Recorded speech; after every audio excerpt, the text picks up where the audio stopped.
what they think about certain topics. It was pretty, predictable.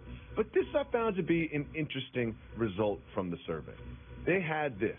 They asked all the GM's most underrated player acquisitions from this offseason, and they said Tyreek Evans at number 1, and then tied for number 2, DeRozan, Parker, Randall, Dennis Schroeder. When you look at that, who do you think some of the most underrated acquisitions were this offseason?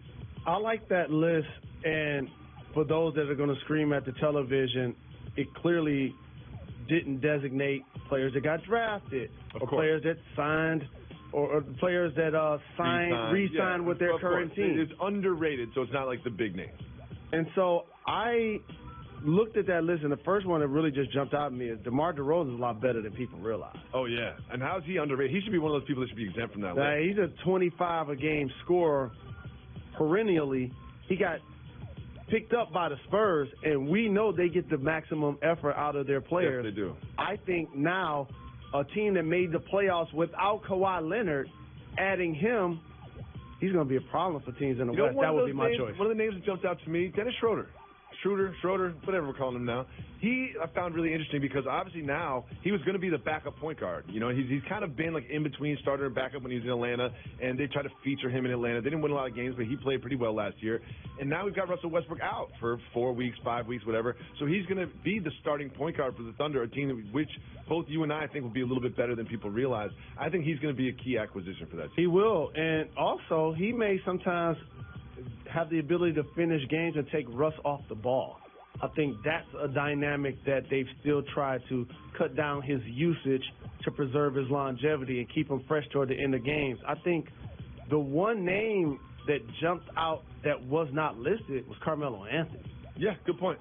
And so what that tells me, for a player the last 5 or 6 years, his PER has continued to decline, that the GMs don't believe that he's going to be a difference maker in Houston. And I think he's going to be a heat check scorer that provides them quality minutes. I definitely think so. Well, there's a special bond between all twin parents. I ride for all parents. They've all been through it, the sleepless nights. It's just crazy. Having 2 newborn babies and babies around the house is just insane.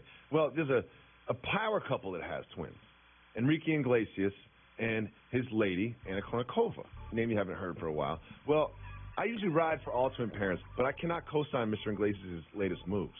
He's having a concert. He's in the Ukraine. He brings a fan on stage. He's done this before.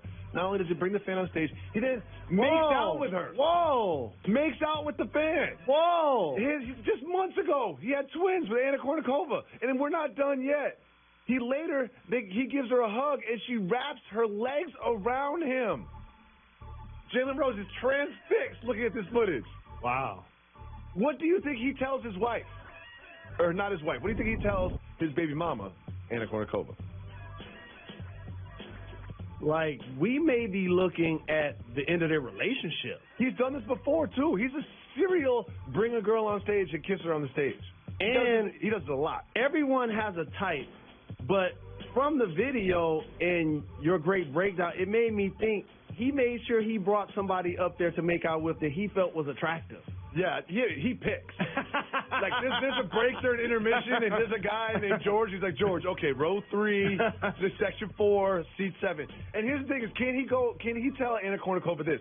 Look, I'm like an actor. I'm an entertainer. No. It's just like a scene in a movie. This doesn't mean anything to me. I'm just trying to give everybody a show. This is what I do for a living. Can he pull that off? No, you don't have to kiss people multiple times to put on a great show. Yeah, it's also he's been a terrific performer for a long time. You can sing your songs. Yeah. You don't have to kiss somebody in the crowd. You can take a selfie. Yeah, there's no problem with that. Jalen Rose, big news in baseball. The Yankees beat the A's last night, setting up one of my favorite things in sports, a Yankees-Red Sox rivalry series. I grew up in Massachusetts, moved to New York for years and years. I'm a die-easy fan. I always switch teams, but not in this one. Red Sox forever. I'm so excited for this series. New York City is more fun when they have this series. Baseball is more fun. I'm fired up for this rivalry series. I'm going to watch every second of every game. Are you going to watch with me?